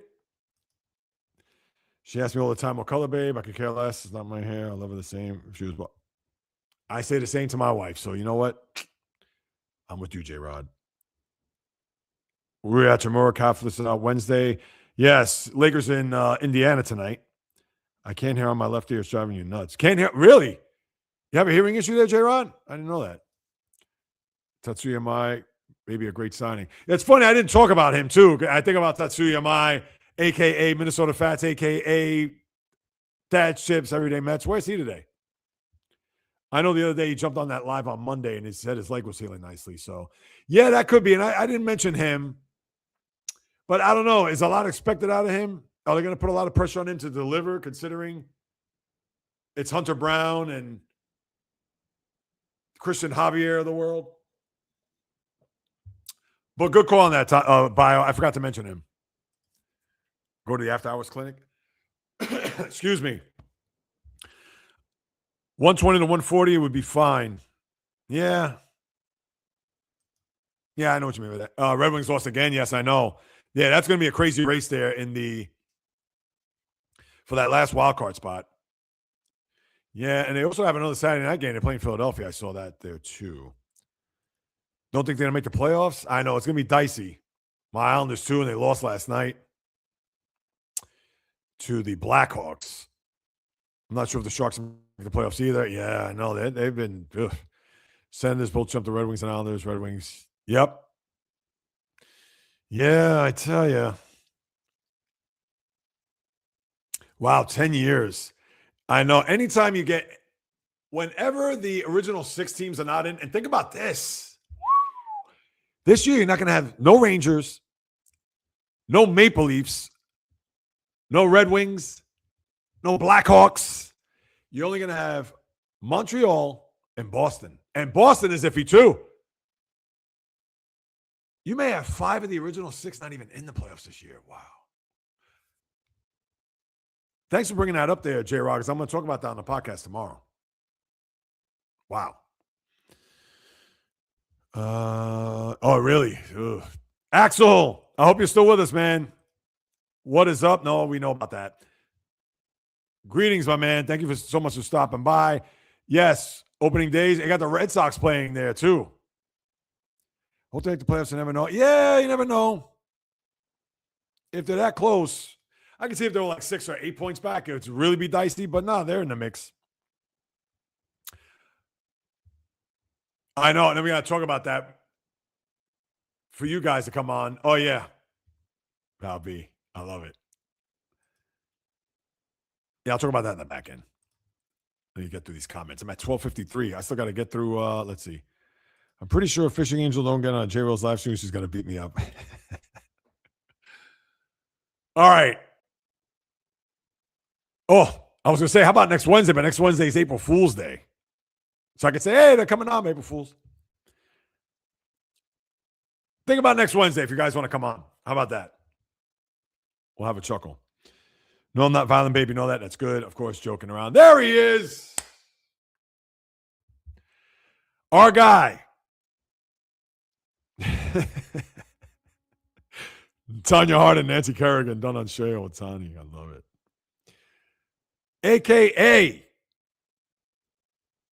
Tatsuya Mai, Minnesota Fats, Rhoda Penmark, Cowboy Bull, or however you pronounce that. Dad Chips, Everyday Mets, my guy. How's that leg, man? I hope it's better. Mark Salmons, watching but stands by his promises. I appreciate you, Mark. I know we had that back and forth that one time, but I appreciate that. I just expect people to keep their word. That's it.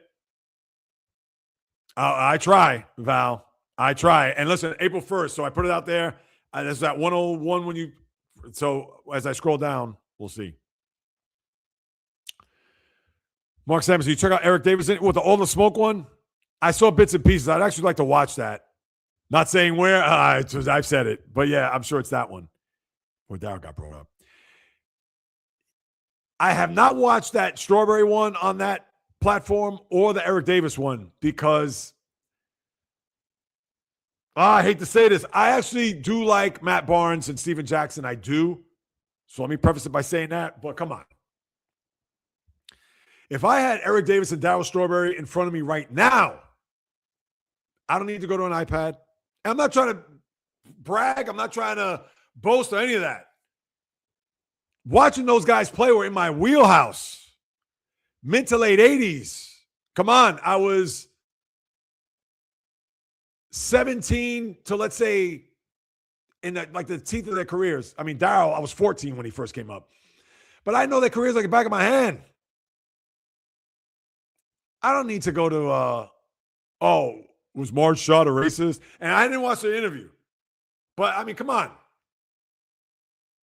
Who are you talking to here? Right? The shirt says it all. I just don't like that. And I understand you got to have notes or whatever. I get it because you can't have everything memorized or what have you. But, baseball's my wheelhouse. I don't need to go to that. I don't need to go, who's the toughest pitcher you faced? Oh, what's the best stadium? Yeah, that's like one bit. No, I want to talk about, we know the tough pitchers. Who is the one guy? My question would be Eric Davis, Darryl Strawberry. We know that the Nolan Ryans and the guys. No, who was the one guy that under the radar was like, this guy was no joke? That's what I want to hear. Or what was the one pitch that whatever. Jeez, don't get me started on those guys. Well, your boy Dowger got brought up. Yeah, I got to check that out. He better. April 1st. And yes, Fishing Angel. You know what? Let me get to that. Let me get to the rest of these comments. You know what? Let me get to it now. Let's do that. Wait, Lenny was on that as well? Dykstra? All right, here's what I'm going to say about this. Fishing Angel. I did. Remember the pinky swear. I was ready for you Monday. That's all right. It's all good. We got you now.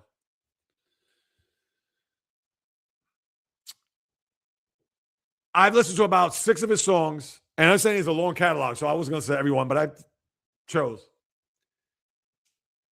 Some of the beats are okay. It's more today. I'm more of like an old school, if you know the term boom bap. I'm more into that. Some of his beats are all right. Some of them I could care less. I'm not really, I couldn't really care for. I get mixed messages in the songs.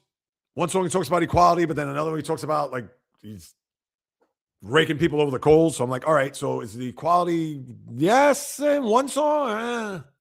And listen, I know I'm going to get a lot of flack for this, but even Tupac was like that. And everybody, I'm not in the Tupac mountain. I'm not on that hill. So this isn't a thing where I'm just like looking at this guy picking on him because Tupac was another one. Tupac was Dear Mama one day, and then he was like, hit him up. No. Let's be consistent here, people. And I'm not trying to knock Tupac. I know, rest in peace. I know a lot of people, I think Bio loves Tupac. But again, it's like I say all the time, it's business, never personal. But for Tom McDonald, yeah, so the mixed messages, I didn't care for that because it's like, be consistent. And I understand he's got a slant, have at it. But then the other thing that I find puzzling, I try to do research on this, for a guy that's not from here, and a guy that I think right now still isn't documented to be a U.S. citizen. He loves the red, white, and blue. God bless him for it. But I also find that a little bit like, I don't know. That's just me. And yeah, I guess, hey, he just loves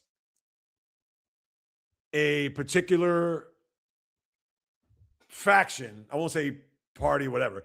And he's just, he's going with it. And that's that. And God bless him. But overall,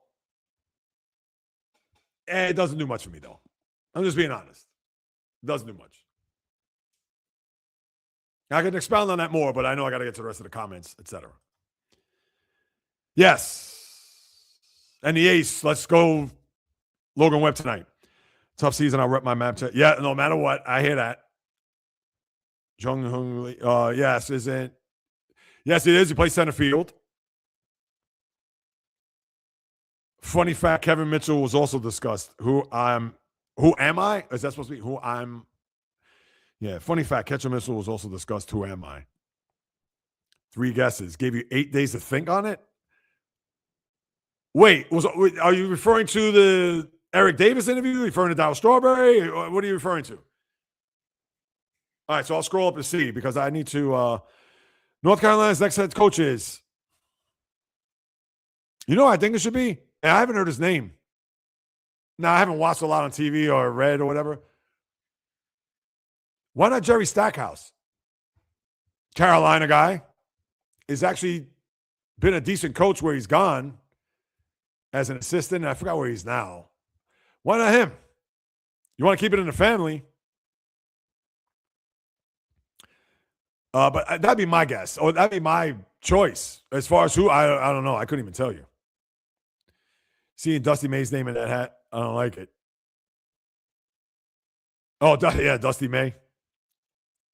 Oh, you mean Dustin May? Wait, there's a Dusty May too, right? The coach. Yeah. Exactly. Zip. Welcome, man. It's been a minute. Yeah, their ownership is a joke.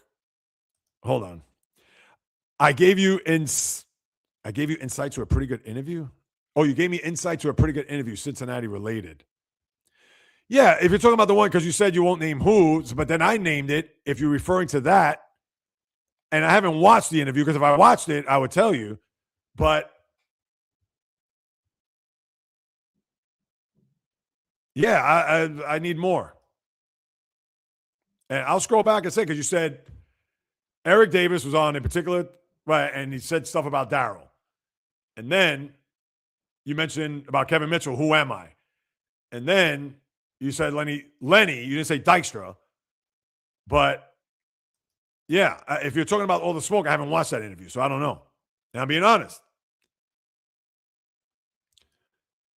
Yes. Love it. Living a dream. We the Giants to sweep the Yanks. Yes. Bio. Wow, Royals. You see, that's what I like. Risky. Takes chances. Cole Reagan, Seth Lugo, the kid, what's it called? Who's the closer? Lucas Urseg.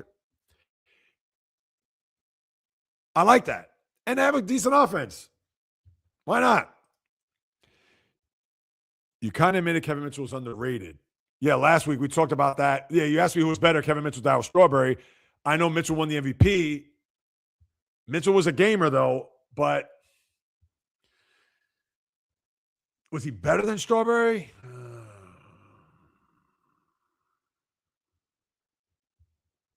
That's a very interesting question. People are going to say Strawberry because he had more talent than Mitchell, but Mitchell had, obviously he had stones. He had, again, he has hardware.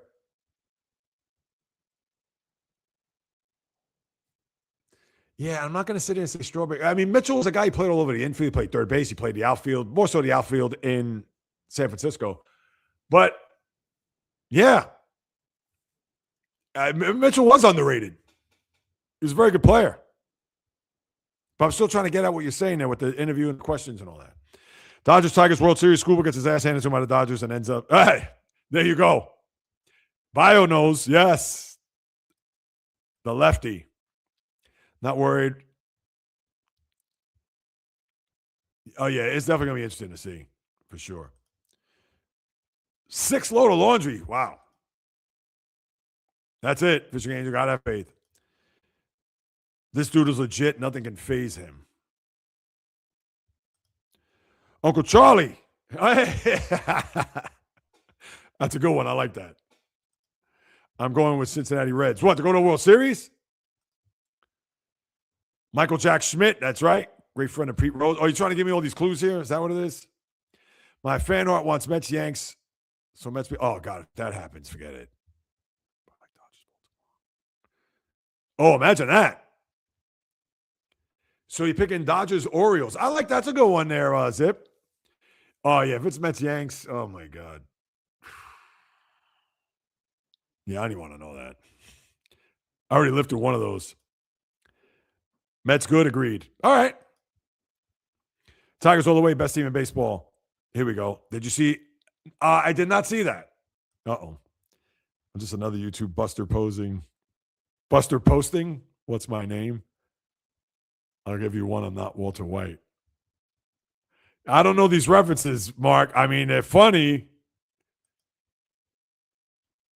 Wait, I'm just not.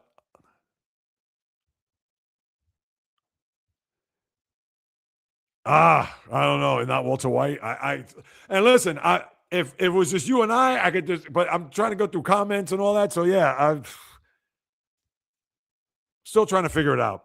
If Dodgers win it again, we'll have fans screaming, need a cap, break up the team. Yeah, you're going to hear a lot of that. That's for sure, Zip. Damn sure. Giants change holding Lucille mascot. Oh, that's good. All right, Val. That's cool. I like that.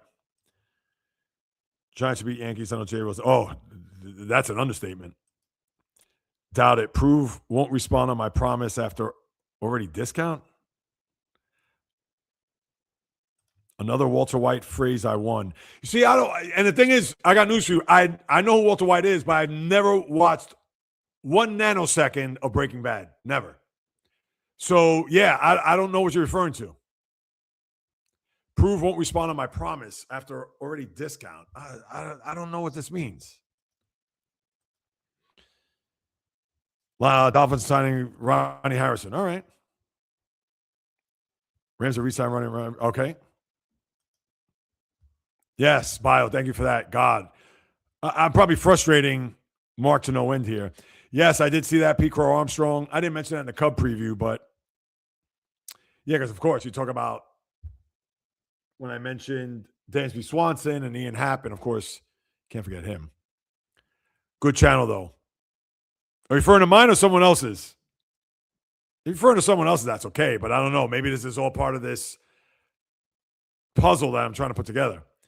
He refuses to read me, though. Take notes. Oh, how am I refusing to read you? I got to stop and think about and put this puzzle together. Try to go through the stream of consciousness. Hey, I like that next comment, Bio. It's almost impossible. Sid Finch on the podcast next week. Yes. Sports Illustrated 87. The legend. Oh, did you see it, Bio? I got to watch it now. Now you say, what am I talking about? Thank you, Fishing Angel. Harley Quinn. Harley Quinn. Why was I thinking, whatchamacallit? I had another name in mind. Harley Quinn. That's fine. I don't need notes. Yeah. We need the animated real shirt. Yes, I know. This is one of the things I do want to put forth and put in my. I want to do it on the flip. I want to do a bunch of other ones. So, who was on that 90 team? Paul O'Neill. No, I did not need to look that up. And I can tell you the 90 Reds from Jose Rio to Tom Browning to Danny Jackson to, and that was just their rotation, to the Nasty Boys, Randy Myers, Norm Charlton, Rob Dibble, first base Hal Morris, Barry Larkin, Chris Sabo, Eric Davis, Paul O'Neill. Should I continue there, Mark Sammons? You are not correct. Two more. I don't know this thing. Did you listen to that music, Jamie? It was Wednesday. Oh, I did. So I answered it. Did you miss my answer? I gave you the answer.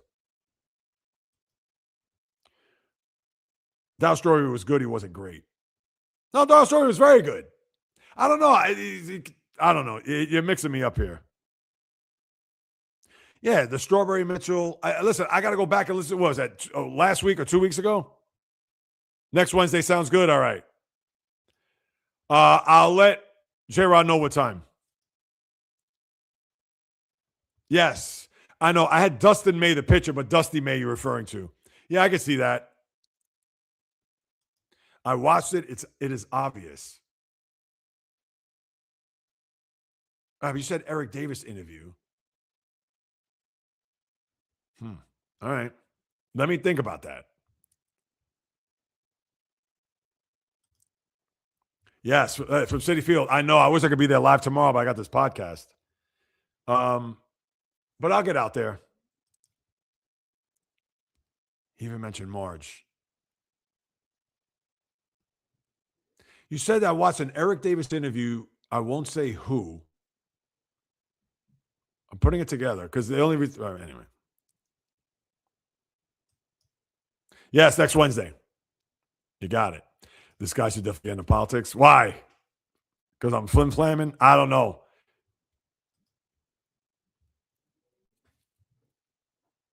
Right, totally understand that. Oh, thank you, Fishing Angel. I appreciate that. You know it. No, 100%.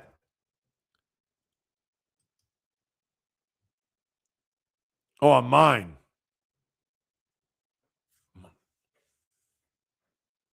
Keith McPherson, maybe? Wait, hold on.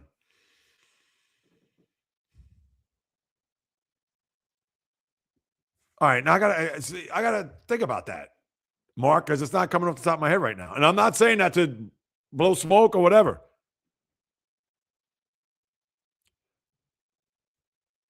Well, they've had a good season, though, Val. But yeah, I mean, you don't want them to get this close and all of a sudden they just spit the bit. Oh, that's not. Yeah, I don't even know what the weather is like outside here. As a matter of fact, let's look real quick. I think it was also supposed to be in like upper 40s. It is right now 53 degrees. That's not bad. That's actually pretty good. All right, what do we got? And multiple color hairs. You look Harley Quinn. Yeah, I know. I couldn't think of the name. That was terrible. It's like, no, I wouldn't.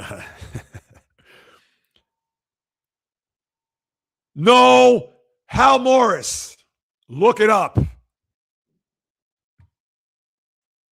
Hal Morris played first base. Do I need to bring this up right now? Todd Benzinger, he also played outfield too, if I'm not mistaken. Hang on.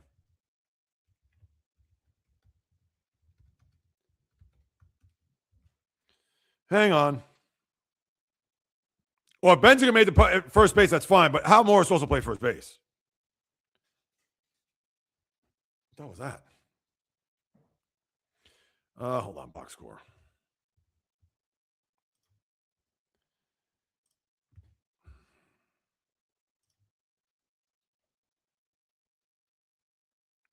Funny enough, Hal Morris DH'd that game.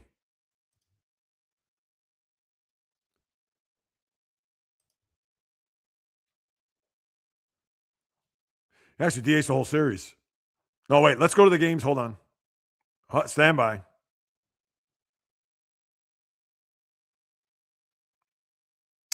If you check game 2 of the 90 World Series, my G, he played first base, Hal Morris. So I'm not right. He didn't make Todd Benzinger played first base, but you make it sound like Hal Morris wasn't on the team.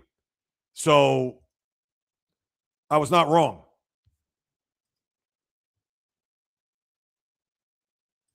So who's the clown now? But you didn't watch it? All right, Mark, I'll give up with you. Yeah, go look up Hal Morris, game 2. He DH'd because those games, if you remember, the games were in Oakland. So Benzinger played first base. But look at the box scores in the games in Cincinnati where the pitcher batted. You didn't see Todd Benzinger play first base. It was Hal Morris. No, I'm not drunk. I'm sober, my G. So enough. That's it. Mark melts your brain. No, that's it. I'm done with what he has to say. Is that your wife telling you to chill out? Yeah.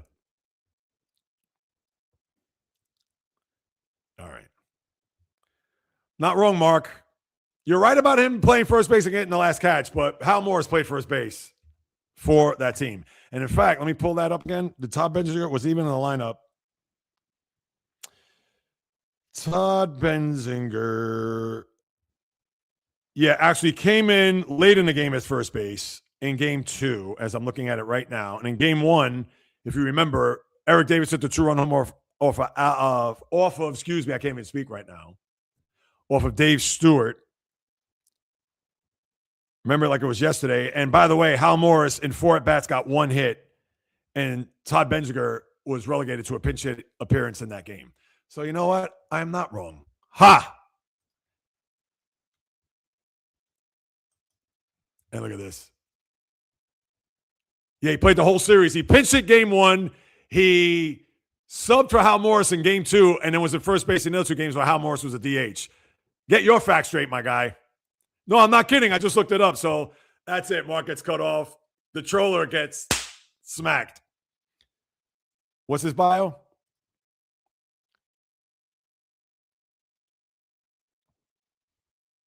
Yeah, and please. That's all I need to say. I know that. Look, I'm married to her. Yeah.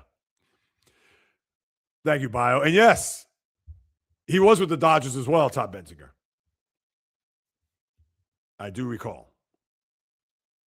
And he's like, what? All right, my good people. I guess that's a good way to close this out, right? So I appreciate you all stopping by. Major League Baseball preview. Thank you so much. Carving out precious time out of your day to listen to what it is I have to say about what goes on in the wonderful world of baseball in this particular case. Tomorrow, 9:45 a.m., podcast pregame. Hope to see you guys there and gals, as well as 11 o'clock, the live podcast, where we're going to talk about Yankees-Giants, obviously the Sweet 16 forthcoming, whatever's happening in the NBA, NHL. Is there NFL news? I guess you got some NFL news as well. And whatever else that's happening in the sports world, you know I got you covered. So let's see what he has here. When Jay Reels looked to the side, I know that look. That's the look of his wife saying, oh, no, she's not here. She is not. Maybe it was her voice coming that way. Who knows? No, but she isn't here. So, but yes, bio, you too. Have a great sports day. Baseball is back. Now, and you know we'll be on top of that as always. So look forward to seeing you guys and gals tomorrow. Thank you so much once again. If you did or did not know, in the blood and the DNA, talking sports since birth. As long as I'm in front of this microphone and camera, I promise I'll deliver nothing but passion, fire, energy, fury, my thoughts, opinions, critiques, praise, analysis, feelings on anything and everything that happens in the world of the diamond, ice, gridiron, hardwood, golf course, racetrack, tennis court, boxing ring, octagon, you name it. From my lips to your ears, from my heart to your soul, from where I am to wherever you are. The J Reels live stream podcast always comes live, correct, direct, and in full effect. And thank you, Fuqua. As a matter of fact, how's that leg real quick? I'll catch your comments, I'm sure. In closing, reaction to be a part of a husband, yes, of course. But I appreciate you too, Fuqua. From the South Bronx, the South Beach, the South Central, the South Pacific, and all points beyond. Peace, love, and God bless everybody. Until tomorrow, enjoy the rest of your hump day. Look forward to seeing you then. Until next time, on the flip, baby. Play ball. And Fuqua, please let me know how that leg is on the flip.